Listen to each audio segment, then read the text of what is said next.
सबको जय Hind. Digestive system पे बात करेंगे। हमारा जो अभी से पोर्शन जो चलेगा वो पूरा डाइजेस्टिव सिस्टम पे चलेगा। तो मेरे समझ से आवाज़ जा रहा होगा। तो आज हम शुरू करते हैं डाइजेस्टिव सिस्टम पे। ऐसे हम लोग सुनते आ रहे हैं शुरू से, पाचन तंत्र जो हम लोग बोलते हैं वो आपका डाइजेस्टिव सिस्टम ही कहा जाता है, या कहने वाले इसको जीआईटी के भी नाम से जानते हैं। जीआईटी का फुल फॉर्म जो है हम लोग का गैस्ट्रो इंटेस्टाइनल ट्रैक्ट के नाम से जाना जाता है। तो ऐसे हम लोग जनरली जो है डाइजेस्टिव सिस्टम भी कहेंगे कि शुरू से ये सुना हुआ चीज़ रहता है और उसको ध्यान में भी हम लोग रख पाते हैं। तो आज हम लोग का जो लेक्चर फर्स्ट है उस पर विशेष रूप से हम लोग का जो पोर्शन रहेगा उसमें माउथ या टीथ को लेके चलेंगे। फिर धीरे धीरे जो है आपका फूड पाइप आ जाएगा, फिर लीवर है, पेनक्रियाज है, गॉल ब्लैडर है, स्मॉल इंटेस्टाइन है, लार्ज इंटेस्टाइन है, करते करते जो भी आपका रेक्टम तक हम लोग पहुंचेंगे। ठीक है, तो आज हम लोग स्टार्ट करते हैं डाइजेस्टिव सिस्टम पे। आवाज़ मेरी जा रही होगी सबको? ठीक है। अब देखिए, ये डाइजेस्टिव सिस्टम जानने से पहले जो है हम लोग इसका डिफिनीशन पे हम लोग बात करेंगे कि भाई डाइजेस्टिव सिस्टम का मतलब हुआ क्या। चलिए, डाइजेस्टिव सिस्टम यानी पाचन तंत्र, और सिस्टम का मतलब प्रणाली होता है, यानी पूरा पाचन प्रणाली हम लोग कह सकते हैं। ये जो डाइजेस्टिव सिस्टम बना है वो डाइजेशन जो हम लोग सुनते हुए आ रहे हैं उसी से ये बना है। इसमें कॉम्प्लेक्स फूड जो है, the process of breaking down of complex food into simpler form, हम लोग ये भी कह सकते हैं। कैसे टूटा, किस चीज़ का हेल्प लिया, वो अपने जगह पे है। लेकिन कोई अगर हम लोग से परिभाषा पूछिएगा, ऐसे परिभाषा पूछता नहीं कभी कंपटीशन में, लेकिन एक बेसिक जानकारी के रूप में, the process of breaking down complex food. Complex का मतलब जो भी आप चावल रोटी दाल कुछ भी खा रहे हैं पी रहे हैं वो कॉम्प्लेक्स रूप में ही जाता है, ठीक है ना।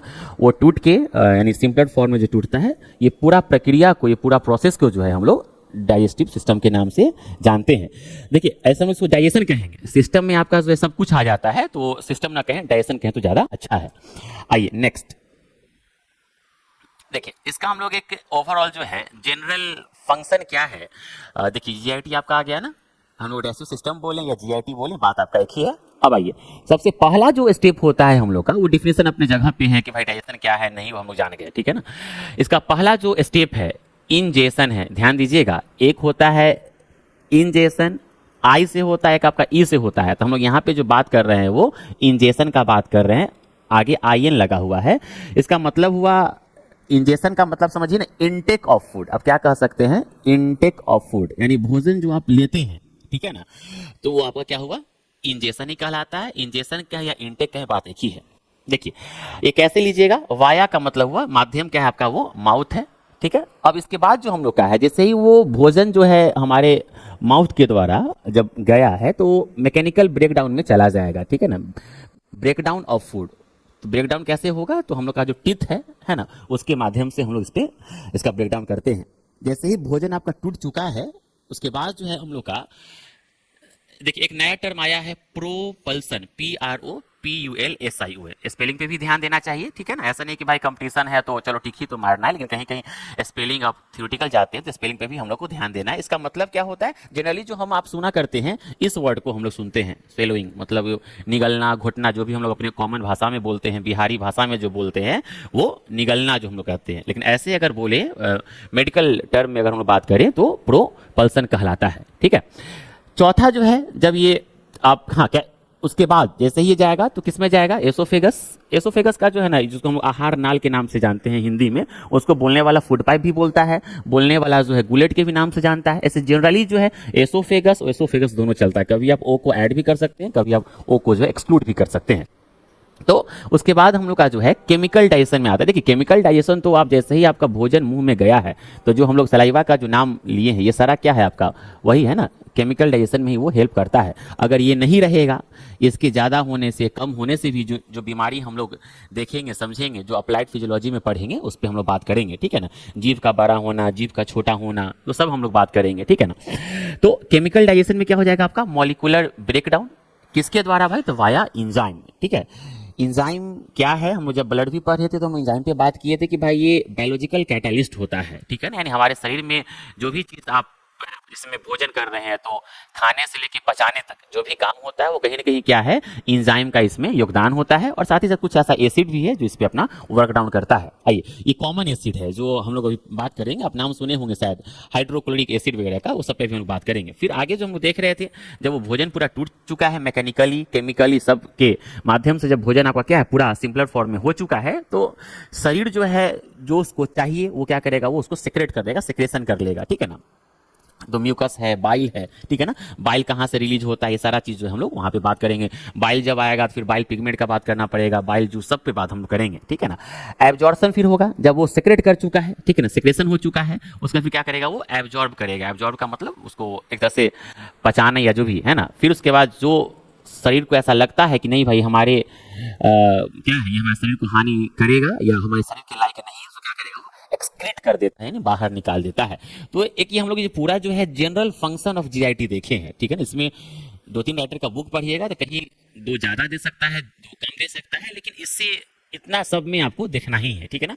कुछ भी बोले आगे पीछे, लेकिन शुरुआत जो आप कीजिएगा वो इंजेक्शन से ही कीजिएगा, इनटेक ऑफ फूड। उसके बाद जो भी आपको आगे पीछे हो जाए, शुरू वाला और लास्ट वाला जो है कम से कम ये ध्यान रखिएगा, शुरुआत आपको इंजेक्शन से करना है और लास्ट जो है आपको क्या करना है, एक्सक्रीशन से कर देना है, ठीक है ना। बाद बाकी बीच में आगे पीछे चलता रहता है, कोई खास फर्क नहीं पड़ता। एक हम ये आपको ओवरऑल व्यू दिए, आपको फिर से हम रिपीट करना चाहते हैं कि हम लोग ये पूरा जीआईटी में जो है एक एक ऑर्गन पे बात करेंगे, ठीक है ना। उसका एनाटॉमी, फंक्शनल एनाटॉमी क्या है, उसका फंक्शन क्या है, प्रॉपर्टीज क्या है, ये सब पे हम लोग बात करेंगे, ठीक है। अब आइए फिर जब हम लोग इसके पूरा जब जीआईटी का बात बोले हैं तो ये पूरा जो है ऊपर से लेके नीचे तक ये पूरा जो है आपका जीआईटी में आता है। ये पूरा जो पोर्शन है किसमें आपका आ जाता है, जीआईटी में आ जाता है, ठीक है ना। तो जब ऐसे एक चीज और है, जब भी आप एग्जाम का बात करते हैं, किसी कंपटीशन का बात करते हैं, तो उसमें ध्यान दीजिएगा, कभी कभी फिगर पे ज़्यादा सवाल करता है, ठीक है ना। हम आपको अभी आगे जब स्लाइड लेंगे तो उसमें हम ऐसा कुछ इंक्लूड किए हैं जिसमें आपको नंबरिंग हम आपको बताएंगे और नंबरिंग के माध्यम से आपको बताना पड़ेगा कि हाँ ये कौन सा ऑर्गन है, कौन सा ऑर्गन नहीं है, उस पर भी हम लोग बात करेंगे। देखिए एक नॉर्मली एक चीज़ था कि भाई देखिए ये एसोफेगस हुआ, जिसको हम लोग फूड पाइप के भी नाम से जानते हैं, है ना। फूड पाइप कह दें, आहार नाल बोल दें, बोलने वाले गुलेट भी बोलते हैं, बुलेट नहीं बोलना है, ठीक है ना। तो ये जैसे ही आपका ये भोजन गया, फिर आपका फूड पाइप के माध्यम से, ठीक है, ये आपका लीवर हो गया। ध्यान देना है किधर लीवर है, राइट है, लेफ्ट है, ऐसा ना हो कि बनाने के दौरान आदमी आगे पीछे भी कुछ कर देता है, ठीक है ना। कभी कभी जब एग्जाम में थ्योरेटिकल जब आप इंटरनल एग्जाम देते होंगे, ये फिगर कॉमन है जो जनरल एग्जाम में पूछा भी जाता है, कॉलेज के बेसिकली इंटरनल एग्जाम में आई का हो या हार्ट का हो या पूरा ये जीआई का हो, तो उसमें बच्चे क्या काम करते हैं ना, बनाना ऊपर लीवर तो कर देते हैं नीचे, तो मालूम चलता है कि भाई ऐसा कैसे हो गया, तो आपको फुल नंबर नहीं मिल पाता होगा। तो ये लीवर आपका है। फिर उसके नीचे जो हम गॉल ब्लैडर का बात कर रहे हैं, गॉल देखिए गॉल ब्लैडर तो पकड़ने का काफी आसान तरीका है भाई, ये पूरा सिंपल है ना, छोटा सा है, लेकिन क्या इसमें ऐसा भी कुछ ऐसा ऑर्गन है जो हमारे शरीर को अगर शरीर में नहीं भी रहेगा तो फिर भी कोई खास फर्क नहीं पड़ता है, लेकिन उसका रहना जो है इंपॉर्टेंट है, ठीक है। और ये इस पे हम लोग अलग बात करेंगे, पहले उसका वो अलग चीज है। पैनक्रियाज जो है आपका जो मेन ऑर्गन है, ठीक है ना, पैनक्रियाज पे बात करेंगे। पैनक्रियाज जो है आपका फिर पैनक्रेटिक जूस भी जो है ना, सेक्रेट करता है। और जब लास्ट में हम लोग चलेंगे तो ये स्मॉल इंटेस्टाइन, लार्ज इंटेस्टाइन सबका ये क्या कहते हैं पार्ट्स होता है, सबका अलग अलग बात करेंगे। लेकिन मेन जो आपका शुरुआत है माउथ से लेके एसोफेगस, ठीक है ना, फिर लीवर, गॉल ब्लैडर, पैनक्रियाज, ये सब पे हम लोग को ओवरऑल देखना है। अब देखिए सवाल ये है कि सर इधर का आप नहीं बता रहे हैं, क्या दिया है, 1 2 3 4, ये 4 पोर्शन में जो है इसको हम लोग ओवरऑल व्यू जो है इसका देखे हैं। पहला क्या है, mechanical digestion includes chewing and swelling. क्या कहना चाह रहा है, जो हम पिछले स्लाइड में जो बताए हैं उसी को ये बताना चाह रहा था कि इसमें क्या काम करता है भाई, जिससे भोजन आपका टूट रहा है, ठीक है ना, और टूटने के बाद वो कहाँ जाएगा, उसको हम लोग मतलब घोटना जिसको हम लोग कहते हैं वो आपका होगा। फिर केमिकल डाइजेशन होना शुरू होगा, यानी केमिकल डाइजेशन किसका होगा, जो भी हम लोग रोटी है, चावल दाल जो भी खाते हैं, ठीक है ना, तो उसमें कार्बोहाइड्रेट होता है, विटामिन होता है, फैट होता है, यानी जो भी आपका न्यूट्रिएंट्स है वो सारा किसी न किसी आप रूप में लेते हैं, वो सब जो है टूटता है, ठीक है ना। सबके लिए अलग अलग एंजाइम बनाया गया है जो उसको ब्रेक डाउन होने में हेल्प करता है, ठीक है ना। अब हम लोग ऐसे कहने के लिए ना जनरली हम लोग फूड कह देते हैं, लेकिन फूड में क्या क्या भाई, तो कार्बोहाइड्रेट है, विटामिन है, फैट्स है। अलग बात है कि वो मार्केट में किसी किसी रूप में हम लोग खाते पीते रहते हैं, कोई भी फॉर्म खाएं, लेकिन उसमें आपको कार्बोहाइड्रेट, विटामिन, फैट, यही सब आपको पाया जाता है जनरली। जब ये हो गया उसका फिर क्या हो जाएगा, mechanical digestion includes peristaltic mixing and proportion. अब कह रहा है कि मैकेनिकल डाइजेशन में क्या क्या आता है भाई, तो मैकेनिकल डाइजेशन देखिए ये जो आपका पेरिस्टाल्टिक है, ये पेरिस्टाल्टिक मूवमेंट भी हम लोग आपको उस समय बताएंगे जब उस पार्टिकुलर हम लोग ऑर्गन पे चलेंगे।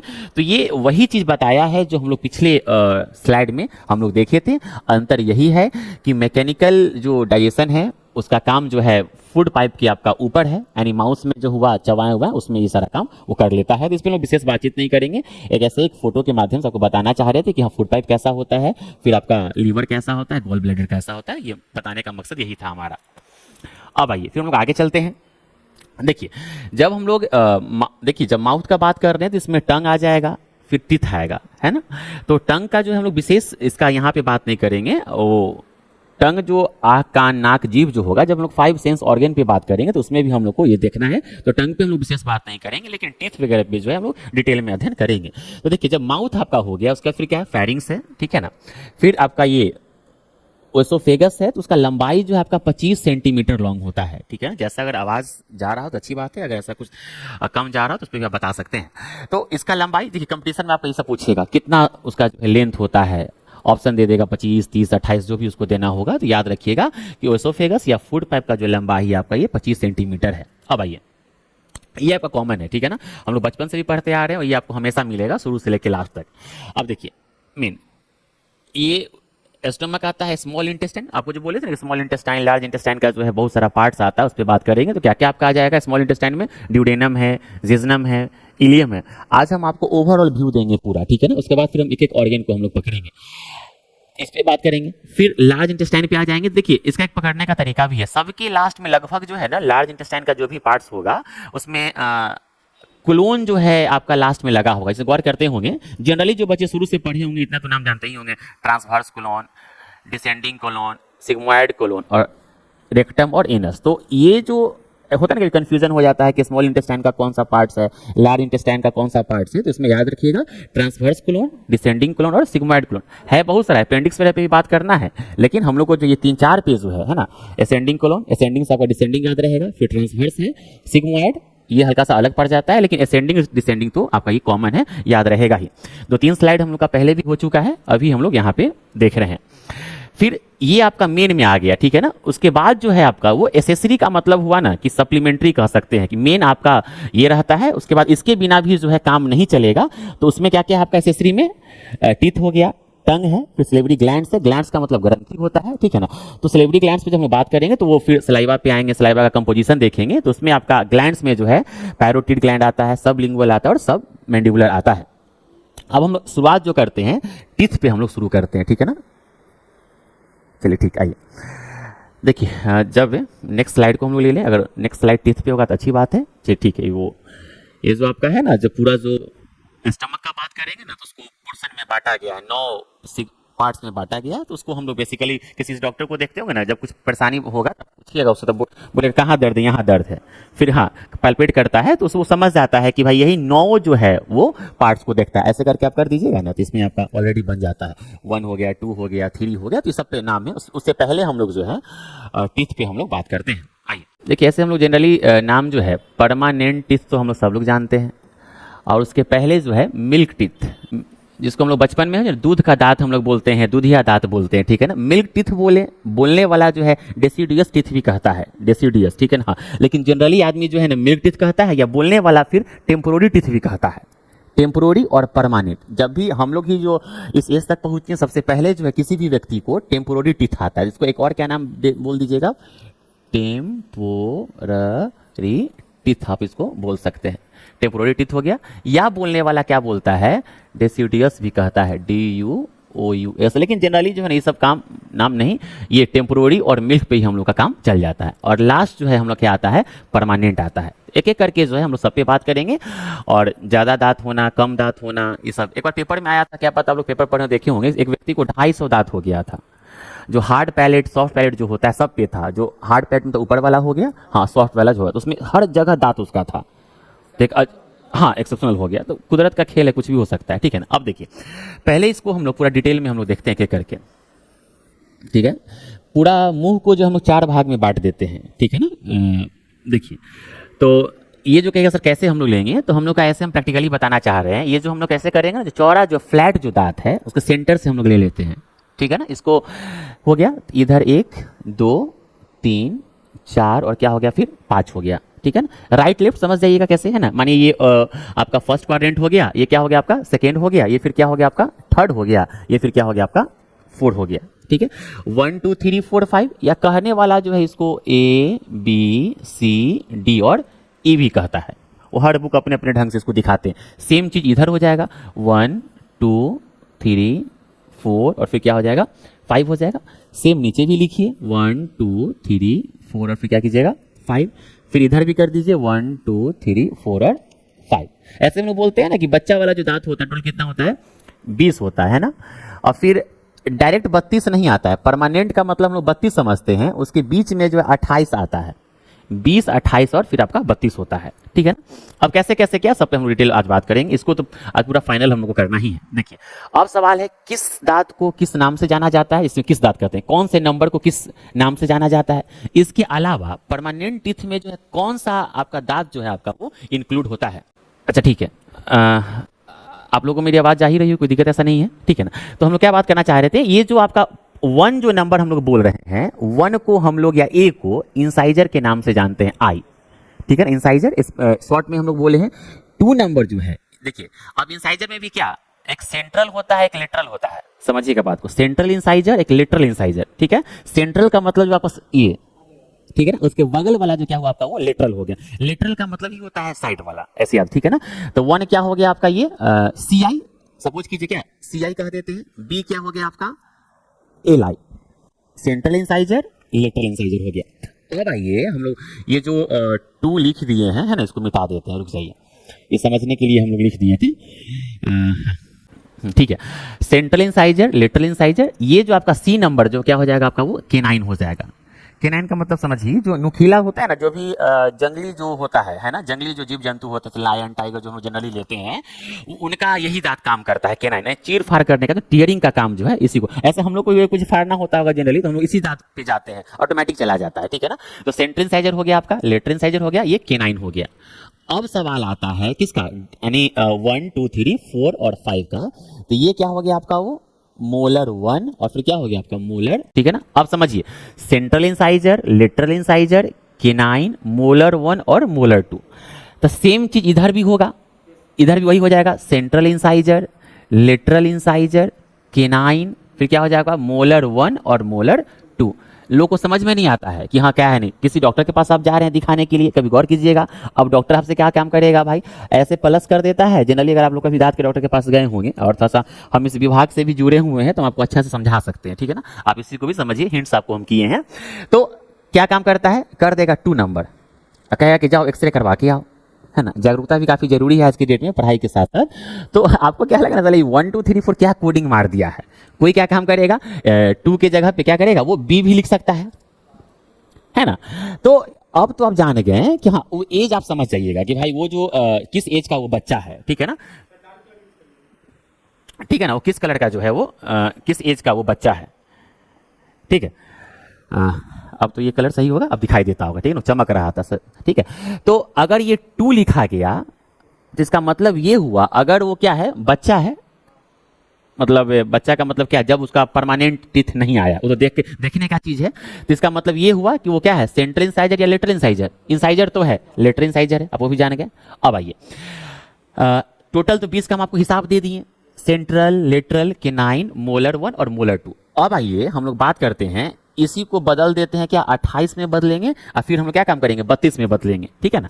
अब आइए इसको मिटा देते हैं, ठीक है, थोड़ा सा अभी होली वगैरह के लेके सब छुट्टी में भी। अब आइए ठीक है, ये तो 20 का हिसाब दे दिए थे, अब आइए इधर हम लोग 28 में चलते हैं, ठीक है ना। फिर से हम लोग क्या काम करेंगे, प्लस का साइन देते हैं, ठीक है। अब क्या काम करेंगे, 1 हो गया, 2 हो गया, 3 हो गया, 4 हो गया, 5 हो गया, है ना, 6 हो गया और फिर एक 7 हो गया, ठीक है ना। फिर सेम चीज 1, 2, 3, 4, 5, 6 और 7। अभी हम 8वां नंबर का बात नहीं कर रहे हैं, जिसको हम अक्ल चौ कहते हैं या विजडम टीथ कहते हैं, ठीक है।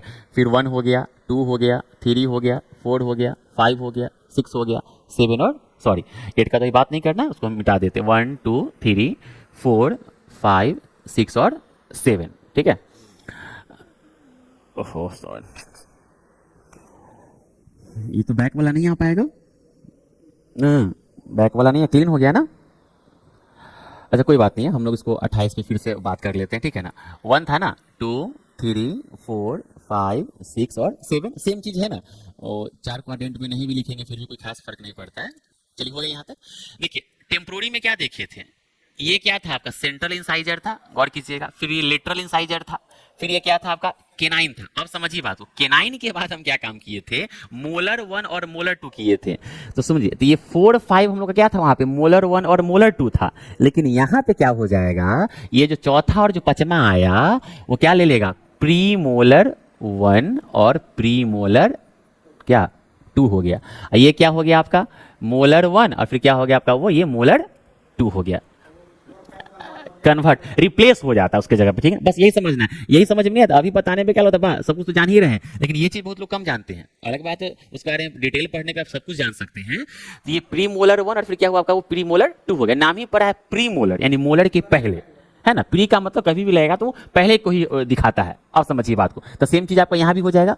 अब देखिए ये सेंट्रल इंसाइजर हो या लेटरल इंसाइजर हो, तो ये तो कटिंग उटिंग करने का काम करता है। कोई भी आप चीज खाते हैं, जैसे वो भी खाते हैं हम लोग जनरली के आगे से काटते हैं, है ना। बाइटिंग उटिंग का जो काम करता है, ठीक है ना।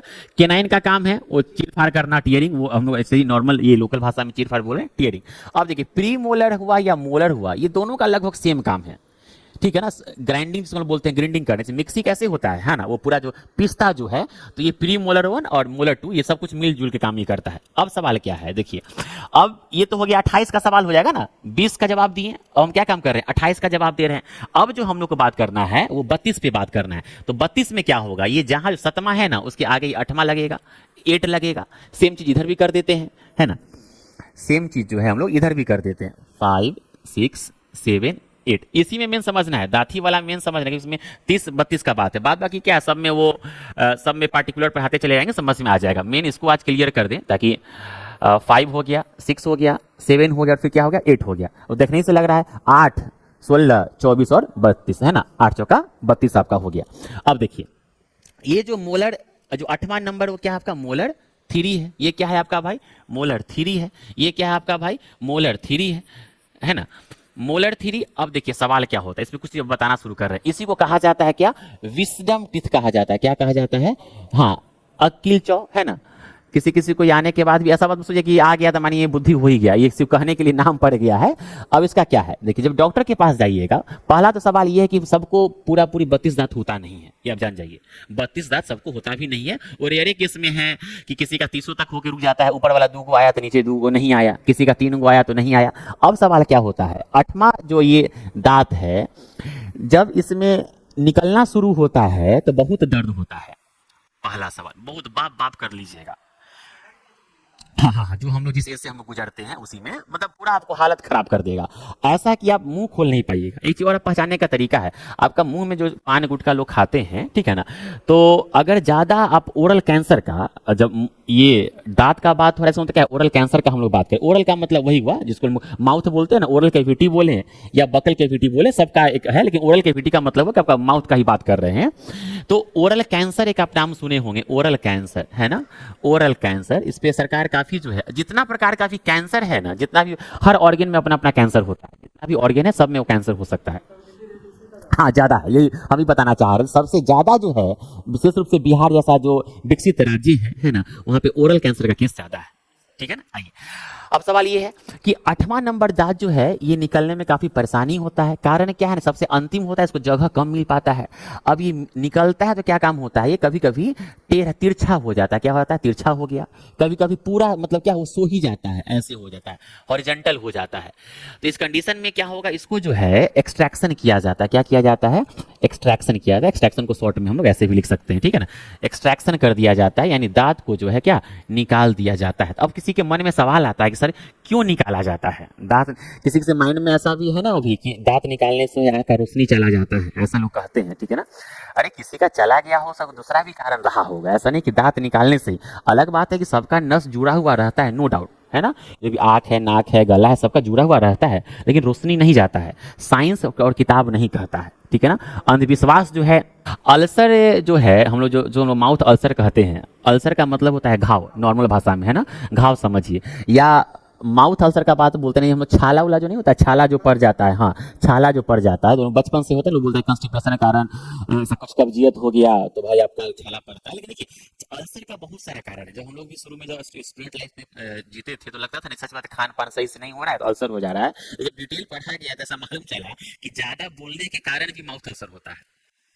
जनरली टीचर लोग को देखते होंगे अल्सर अधिकतर होता है क्योंकि ज्यादा क्लास लेना हुआ, बोलना हुआ, और स्टूडेंट लाइफ में भी होता है, तो ठीक है ना। तो ज्यादा बोलना भी जो है अल्सर का कारक है। खैर हटाइए अपने उस, ठीक है ना। ये 8वां नंबर दांत क्या है, जनरली डॉक्टर निकाल देते हैं। कारण क्या है भाई कि वो उसका, हाँ उसका जो जो बाहर जो आता है वो क्या है, सही ढंग से प्रॉपर ढंग से वो नहीं आ पाता है। अब दूसरा सवाल, जो बूढ़े लोग होते हैं, जो वृद्धे लोग होते हैं, उनका सुनते होंगे कि सब दांत टूट गया है, सब दांत टूट गया है, तो उस कंडीशन में हम लोग दांत लगवाते हैं, परमानेंट दांत लगवाते हैं, तो उसको कहा जाता है सीडी कहा जाता है। क्या कहा जाता है? सीडी। सीडी का मतलब वो गाना उना सुनने वाला नहीं, कंपैक्ट डिस्क नहीं, कंप्लीट डेंचर। क्या कहा जाता है? Complete denture. Complete denture, denture का मतलब पूरा दांत, बोलते हैं बतीसी, जो बतीसी बोलते हैं, यानी कंप्लीट डेंचर का बात बोलते हैं। एक होता है आपका, समझिएगा सब कुछ, आरपीडी होता है, एक आरपीडी होता है। आरपीडी का मतलब हुआ रेसिडुअल पार्शियल डेंचर। जैसे किसी को होता है ना कि मानिए कि ये दो दांत निकलवा लिया है, ठीक है ना, कहीं का भी, इधर कहीं क्यों ना हो, ठीक है ना, कहीं का भी हो, ठीक है ना, ये दो दांत, समझिएगा एक एक चीज को, ठीक है ना, दांत निकलवा ले, तो इसको फिक्स लगवाना है। तो डॉक्टर क्या कभी आपको कहेगा कि देखिए ना, दो दांत तो निकला है लेकिन आपको दांत 4 लगेगा। डॉक्टर क्या कहता है? ये सब पढ़ना है आपको, नो डाउट, 12th में भी पढ़ना है और ऐसे ही पढ़ना है कि दो दांत निकला है, आपको 4 दांत लगाना होगा। तो आपको क्या सोचिएगा कि सर डॉक्टर साहब, दो दांत निकाले हैं, 4 दांत लगवाए हैं, तो दो दांत कहाँ आप मुंह में डाल दीजिएगा, एडजस्ट कहाँ कीजिएगा? दो तो और नहीं आप निकाल दीजिएगा कमाने के लिए। होता क्या है ना कि दो दांत निकला है तो अगल बगल का सपोर्ट लेना पड़ता है, सहारा लेना पड़ता है उसको बैठाने के लिए, ठीक है ना। इस कारण से क्या होगा, निकला है दूसरा तीसरा, लेकिन पहला और चौथा को क्या काम करता है, उसको घिसता है। और फिर निकला है दो दांत, लेकिन पैसा कितना का लगेगा? 4 गो का लगेगा। उसको हम लोग यूनिट बोलते हैं, 4 यूनिट बोलते हैं। बहुत समझना बहुत जरूरी है, ये बड़ा सब कंफ्यूजन वाला चीज है। हम लोग भी कभी कभी कंफ्यूजन में पढ़ाई नहीं करते थे, तो ठीक है ना। तो क्या हुआ, दो दांत निकला और 4 का पैसा आपका लगेगा। ये जो आरपीडी है, जो हम आपको बोले रेसिडुअल पार्शियल डेंचर, यानी यही हुआ। पूरा हुआ तो सीडी, और एगो दूगो हुआ तो आरपीडी हम लोग बोलते हैं। इसमें भी दांत में भी दो प्रकार होते हैं, एक होता है लगाने निकालने वाला, एक होता है फिक्स डेंचर। एक क्या होता है आपका? फिक्स डेंचर, एफडी, मतलब फिक्स डेंचर, यानी हमेशा के लिए, लगाने निकालने का लफड़ा नहीं होता है। तो जो देखिए, तो लगाने निकालने वाला में क्या है ना, लफड़ा ये है कि भाई उसको बार बार साफ कीजिए, और वो जिस केमिकल से जो बनता है ना, कौन? लगाने निकालने वाला। अब ठेठ भाषा में ज्यादा समझिए, ठीक है ना, ज्यादा दिमाग में, लोकल भाषा दिमाग में ज्यादा रहता है। निकालने और लगाने वाला जो दांत होता है, वो दांत जिस केमिकल से बनता है, वो क्या काम करता है ना, आपके मसूड़ा को खराब कर देता है, ठीक है ना। तो इस कारण से जिसको जागरूकता है वो फिक्स ही लगाते हैं, ठीक है ना। ये समझ के बात को भाई, आरपीडी क्या हुआ, सीडी क्या हुआ। अब सवाल ये है, जब आपका दांत हिलता है तो उस दांत को कहा जाता है मोबिलिटी। क्या कहा जाता है? मोबिलिटी। समझिएगा बात को। हाँ, ऐसा नहीं कि दांत हिल रहा है, डॉक्टर क्या बोलेगा? मोबिलिटी ऑफ टीथ, है ना। हाँ, मोबिलिटी ऑफ टीथ, यानी दांत आपका हिल रहा है। आप समझिए, तो हिलने में भी ग्रेड होता है कि कैसा हिल रहा है, ग्रेड 1, ग्रेड 2 या ग्रेड 3। ग्रेड 3 है तो मानिए वो बचने वाला नहीं है। तो कहेगा सर देखिए ना, मेरा सब दांत कैसे हो रहा है। देखिए जनरली कुछ ऐसे भी हैं। पहला तो एक है कि एक जागरूकता का भी मेन कारण है, लोग जागरूक नहीं है। ऐसा नहीं सोचिएगा कि पानी गुटखा खाने वाला का दांत ज़्यादा खराब होता है, जनरली भी हो जाता है। अगर आप ज़्यादा चाय का सेवन कर रहे हैं, ज़्यादा आप शुगर का मात्रा ले रहे हैं, ठीक है ना। शुगर मतलब कि ऐसे नहीं सिर्फ फाकना हुआ, किसी भी रूप में आप खा रहे हैं, हलवा ही खा रहे हैं, खीर ही खा रहे हैं, चॉकलेट भी खा रहे हैं, वो सब हो जाएगा। जैसे आप जाइएगा ना आसाम साइड में चले जाइएगा, जो ठंडा प्रदेश वाला जगह है, तो वहाँ का लोग चाय ज़्यादा पीता है। एक आदमी आया, एक दिन में 10-10 बार, 15-15 बार चाय पीता है, और उसके मुंह में हमेशा जो मिश्री रखा रहता है, ठीक है ना। तो उसका, या जो सुपारी, आसाम साइड में चले जाइएगा तो वहाँ का लोग जो है सुपारी बहुत खाता है, ठीक है ना। तो उस कंडीशन में जो आपका दांत क्या पूरा वो खराब होता है, ये भी आप याद रखिएगा। तो मोबिलिटी का मतलब हिलना हुआ। अब कभी कभी क्या होता है कि अब दांत के हम लोग लेयर पे बात करें, दांत जो है कितना लेयर से मिलके बना है। तो पहला जो है आपका वो क्या है, आपका इनेमल है, ENAMEL, ठीक है ना। सबका नोट्स जो है आप लोग को डाल दिया जाएगा, पूरा सिस्टम को पहले इसको समझाने दीजिए, है ना। इनेमल है। दूसरा क्या है आपका, वो डेंटिन होता है, DENTIN। और तीसरा क्या है आपका, वो पल्प है। समझिएगा, इनेमल, डेंटिन और पल्प, ये जो है 3 परत से, 3 लेयर जो होता है वो दांत का आपका होता है। कहने के लिए कहीं कहीं 4 भी रहता है, उसको पल्प जो है अगल बगल का जो नस होता है ना, उस नाम से जाना जाता है, लेकिन 3 आपका मुख्य है। अब समझिए बात को, दांत का जो व्हाइटनेस जो है, उजला जो हम लोग को दिखाई देता है, ये इसी के कारण होता है, इनेमल कारण है। किसी से देखते होंगे कि भाई पहला लेयर जो किसी किसी का देखते होंगे, है ना, पहला परत दांत का हट जाता है, उसका दांत क्या होगा, येलो हो जाता है, ठीक है ना, येलो। ऐसा नहीं उसका मतलब कि दांत गंदा है, दांत वो गंदा नहीं है, उसका क्या है, पहला परत आपका हटा हुआ है। अब सवाल ये है, किसी का सपोज कीजिए कोई भी नंबर का दांत हो, चौथा ही मानिए दांत, ठीक है ना, इसमें दर्द है, इसमें क्या आपका दर्द है, तो आपसे डॉक्टर पूछेगा कि भाई देखिए, डॉक्टर पूछेगा, बोलेगा पहले एक्सरे करवा के आइए। दांत के मामले में कुछ भी आपको एक्सरे जरूरी है, क्योंकि अंदर का चीज है, अंदर कैसे आप जानिएगा, तो एक्सरे करवा के जानिएगा, है ना। तो आपसे वो पूछेगा कैसा दर्द है, तो वो बोलेगा कि पहले मार के देखता है वो, है ना। तो अगर मारने पे दर्द हो रहा है, इसका मतलब है कि आपका जो इन्फेक्शन है वो कहाँ तक पहुंच गया है, पल्प तक पहुंच गया है। यानी 2 लेयर जो है क्या है, दांत जो है कीड़ा यानी बैक्टीरिया, कीड़ा का मतलब क्या, बैक्टीरिया, ठीक है ना, बैक्टीरिया क्या खा चुका है, यानी पल्प तक पहुंच गया है। तभी क्या है वो पल्प मतलब क्या, नस तक पहुंच गया है। दांत का जो नस होता है वो क्या वहां तक पहुंच गया है। तो क्या कहेगा भाई कि ये दांत क्या है, आरसीटी करवाना होगा। क्या कहेगा डॉक्टर, आपको आरसीटी करवाना होगा। नाम सुने कि नहीं सुने, कभी भी अगर गए होंगे आप लोग, जो भी ऑनलाइन देखते होंगे या ऑफलाइन, आरसीटी का मतलब वह सब कुछ एक एक चीज को नोट कीजिएगा, ठीक है ना। बाद बाकी तो बुक का रटा रटाया चीज चलेगा ही। रूट कैनाल ट्रीटमेंट क्या कहा जाता है, रूट कैनाल ट्रीटमेंट, ठीक है ना। रूट का मतलब जड़ हुआ, है ना। कैनाल का मतलब क्या हुआ, इसमें सपोज कीजिए दांत है तो किसी किसी दांत में एक जड़ होता है। आगे का जो भी दांत है, जो भी इंसाइजर है या इंसीजर आप जो भी कहते हैं, इंसाइजर या इंसीजर आप जो भी कह रहे हैं अपने जगह पे प्रोनाउंसिएशन, और केनाइन, ये सब जो भी आपका आगे का जो दांत है ना, इंसाइजर है, केनाइन है, या जो भी प्रीमोलर है, ये सब में आपका एक जड़ होता है, एक जड़, ठीक है ना। और उस जड़ के अंदर जो है क्या रहता है आपका, कैनल रहता है, यानी जो नस जिसको हम लोग बोलते हैं, ठीक है ना। जब दर्द शुरू होता है तो उसी नस को सफाई किया जाता है, उसी नस को सफाई करके उसको पैक करके और क्या कैप लगा दिया जाता है। कैप का मतलब क्या, कवर। कैप का मतलब क्या हुआ, कवर। क्यों, क्योंकि तो उसको पूरा समझ के ना, दिमाग है अगर इसको ऑपरेशन किया गया है तो पूरा क्या है, खोल दिया गया है, तो उसको कवर लगा देना जरूर नहीं, मतलब सी देना। तो दांत में कैसे सी पाइएगा, तो लोग क्या काम करता है, कैप लगा दिया जाता है। सेम जो है मेटल का बनता है, उससे क्या होगा ना, कोई भी इन्फेक्शन जो है, खाना वाना उसमें फूड लॉजिंग नहीं होगा तो इन्फेक्शन नहीं बढ़ेगा। तो ये आरसीटी जो है ना, लगभग का दांत में आपका होता है, जो भी इसके शिकार होते हैं, इन्फेक्शन के शिकार होते हैं। लगभग समझ गए कि 20 कैसे हुआ, 28 कैसे हुआ, 32 कैसे हुआ। 28 का मतलब हुआ कि उस व्यक्ति में जो है क्या है, फाइनल यानी विजडम टीथ का नहीं आया है। और बच्चा में कौन दांत नहीं आया, तो प्रीमोलर बच्चा में नहीं आया। यानी सपोज कीजिए 2 इधर नहीं आया है ना, और फिर क्या हुआ, यानी 2 एक साइड, यानी अपर में 2 2 2 मतलब क्या 4, और फिर लोअर में क्या, राइट लेफ्ट 2 लेके 4 4 4 8। तो इसी कारण उसमें 20 हुआ, और फिर आपका किसी में 28 हुआ, किसी में आपका 32 हुआ। आप ये भी जान के, अब सबका फॉर्मूला वगैरह है, किस नाम से क्या जाना जाता है, सब हम आगे अब देखते हैं। लगभग हम आपको जो दांत का जो ओवरऑल व्यू होता है, हम आपको सब कुछ बता दिए। एक और हम बता दें जहां तक हमको है ये जानकारी है। अब देखिए, अब ये हो गया। अब हम ये बताना चाह रहे थे कि दांत जो है वो ऊपर का जो सरफेस होता है, मानिए चौथा नंबर दांत है, ऊपर का जो सरफेस होता है उसको हम लोग बोलते हैं ऑक्लूजल सरफेस बोलते हैं। मानिए क्या है, ये आपका दांत है, सपोज कीजिए वर्टिकल, ऊपर का जो सरफेस हो क्या हुआ, आपका ऑक्लूजल सरफेस हुआ। ऑक्लूजल का स्पेलिंग देख लीजिए, OCCLUSAL, एस। ऑक्लूजल सरफेस का मतलब हुआ सतह, सरफेस का मतलब सतह होता है, ठीक है ना। ऑक्लूजल जिसपे आपका खाना जाता है, टूटता है और वह चबाते हैं उसे। जब दांत आप बचपन में देखते हुए, जैसे लोग बोलता था ना कि जो दांत टूटा है उसको दूही में गाड़ देने के लिए, सब लोग किए हुए हैं। मतलब ये ऐसा नहीं, जो चीज है रियल तो रियल है, ऐसे ही उसमें गाड़ने से दांत आता है। हाँ, ऐसा कुछ भी नहीं है, लोगों का मानना है। और वो परंपरा जो अभी भी लोग चल ही रहा है, सब आदमी परंपरा हटा है, कुछ कम हुआ है लेकिन वही है, ठीक है ना। तो ये बताने का मकसद ये है कि ऐसा मत सोचिएगा कि दांत निकलवाने के कारण आपका क्या है वो आंख का रोशनी चला जाता है, ऐसा नहीं है। बाद बाकी ये ओवरऑल हम आपको पूरा ये हिसाब आपको दे दिए हैं।